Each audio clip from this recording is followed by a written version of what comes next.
The Aston Martin and Honda deal actually happened, and I covered it about a month ago, but I have some new insight on it and what to expect with this new engine manufacturer and what this can really bring to the team and why it makes them the deadliest team going into 2026. What can now Aston Martin do with a new engine provider that is strictly made towards the Aston Martin Formula One car? I covered this a month ago, practically when it was just rumors, but there was much more talked about it and why it was going to happen. It was something that I thought was going to happen, but also it really brings the best out of both Honda and Aston Martin. The only thing that it doesn't really bring the best out of is that the name will be kind of weird. Aston Martin Honda Racing, or whatever they may end up doing with it. If it's going to be Aston Martin Cognizant Aramco Honda, that'll be a very awkward name.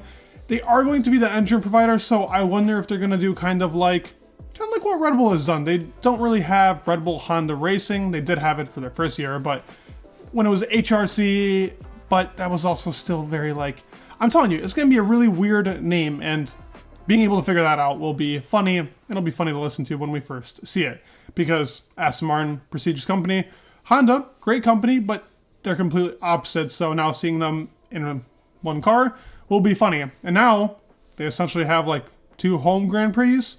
I guess it'll be a home Grand Prix in Silverstone and it'll be a home Grand Prix in Japan. But hey, it'll make for an interesting team, and it's something that I think Aston Martin actually needed.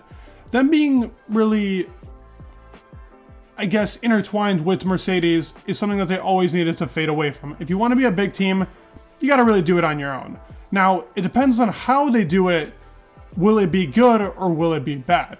If we look at the McLaren Honda years before, where Fernando Alonso was actually driving for the team, why did it go bad and why must Aston Martin avoid this? So when McLaren was making the chassis for the car, they kind of forced Honda into the situation to where they needed to develop that engine for the Honda car. They gave it very little space in there, and it was not a very spacious car for the engine. So they had a smaller engine, which was trying to extract a lot more performance, which resulted in a lot less reliability, but it also resulted in a car that didn't have the speed that it needed to. Hence how we got GP2 engine.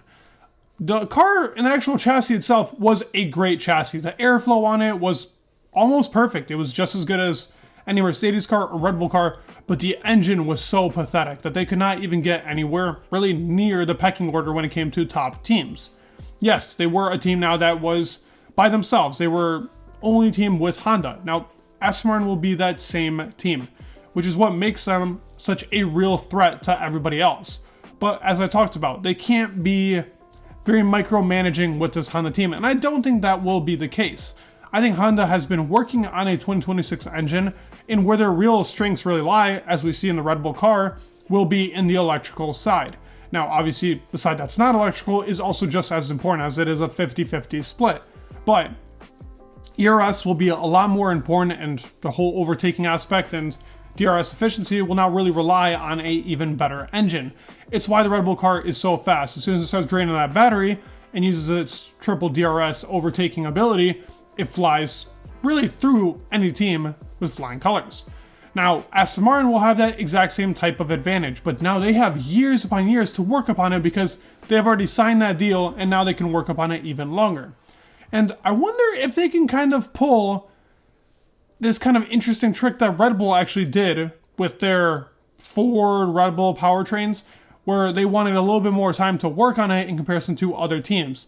Like Ferrari, Mercedes, and Renault, for example, don't have that luxury of working extra time. But Red Bull has just that slightest bit more, really, I guess, luxury to work on it longer. I wonder if Honda is now going to be implemented into that. Audi has the longest amount of time. They didn't give them the same amount of time as Audi, but they gave them a closer time towards Audi than Mercedes, Ferrari, and the other teams. So Red Bull does have that little bit of advantage, but it is a risk. They went away from Honda.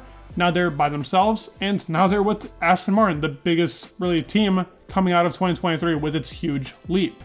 It means that the rear of the car and the gearbox and everything else now has to have its own real team. They have to now work upon making a new rear suspension, making a gearbox that works with this engine, and a dedicated team that can work upon that. So it will be a change in the system, but with the new factory coming, it is something that I still think is beneficial towards them. Anytime they're able to really make anything on their own, have their full out performance, have nothing be restrictive, it will be beneficial towards Aston Martin. And as I talked about before, that ERS will be a huge factor into the 2026 regulations because of how much electrical power will matter. And Honda is notorious for their real life cars actually being very well done and getting amazing reviews on their electrical side. They've always been reliable cars.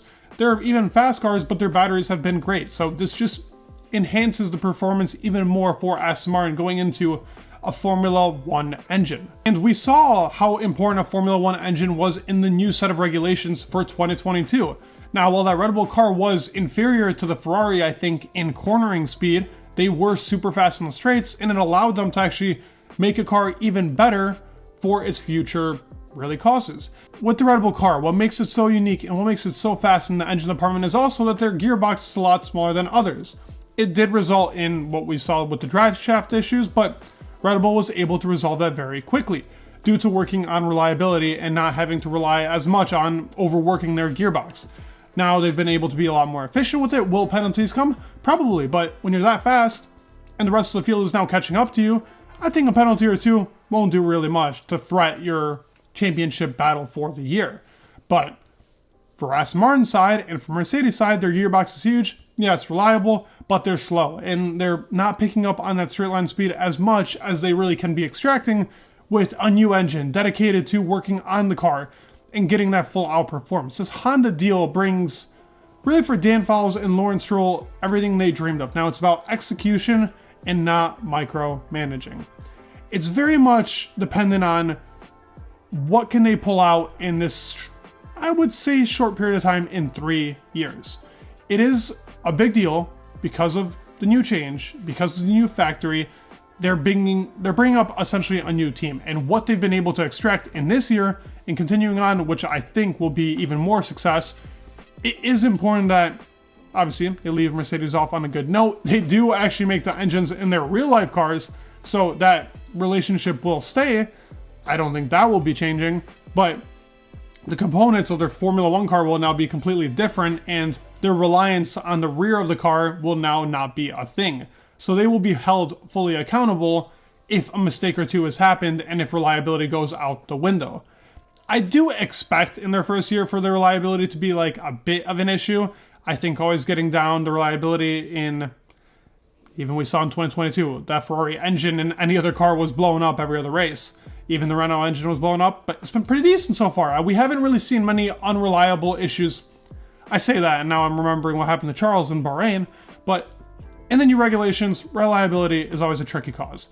So 2026 will be definitely different on that aspect because it's 50-50, completely different regulations, probably more ERS issues and issues where the car just isn't able to perform as fast with its electrical side. And that's where we might see the reliability department become a lot more important.